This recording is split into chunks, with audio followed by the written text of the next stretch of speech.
Што го загадува воздухот и како да се стави крај на загадувањето? Денеска во Штип реализирана една од низата активности преку која се работи на пронаоѓање на загадувачите на воздухот и начинот како да се имплементираат мерки за намалување на загадувањето. Ова е само една од низата активности, од низата проекти кои што ги спроведуваме за да ги идентификуваме состојбите со воздухот, меѓутоа истовремено и да имплементираме мерки кои што ќе го намалат загадувањето на воздухот.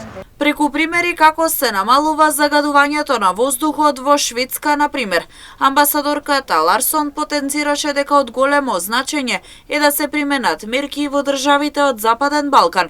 Оти овде загадувањето, особено во затворени простории, е најголемо. За оние кои што сметаат дека еколошките и климатските проблеми се трупаат се повеќе до точка на неподносливост, сакам како представник на Шведска да споделам неколку искуства од мојата земја кои што направиле значителна разлика кога станува збор за загадувањето на воздухот. In Göteborg. Во индустриските региони се изградени системи кои што ја ловат топлината што се емитира од индустриските системи за потоа да се искористи за загревање на водата. При тоа 93% од сета енергија во системот се рециклира или доаѓа од обновливи извори на енергија, при што емисиите на јаглерод диоксид беа значително намалени. Со заменување на грејните системи во училиштата и градинките, мерки за енергетска ефикасност на јавните згради, продолжување на велосипедските патеки и градското зеленило, ќе се работи на намалување на загадувањето на воздухот во државата. Scaling up на загадувањето на воздухот е продолжување на она што претходно го започнавме, како што веќе споменав, и сега го проширивме проектот на уште нови 5 општини. Со тоа ќе ни се овозможи да бидеме посеопфатни и поинклузивни во осврнувањето кон загадувањето на воздухот во Северна Македонија. Методологијата на решавањето на загадувањето на воздухот ќе опфати високо софистицирани научни процеси.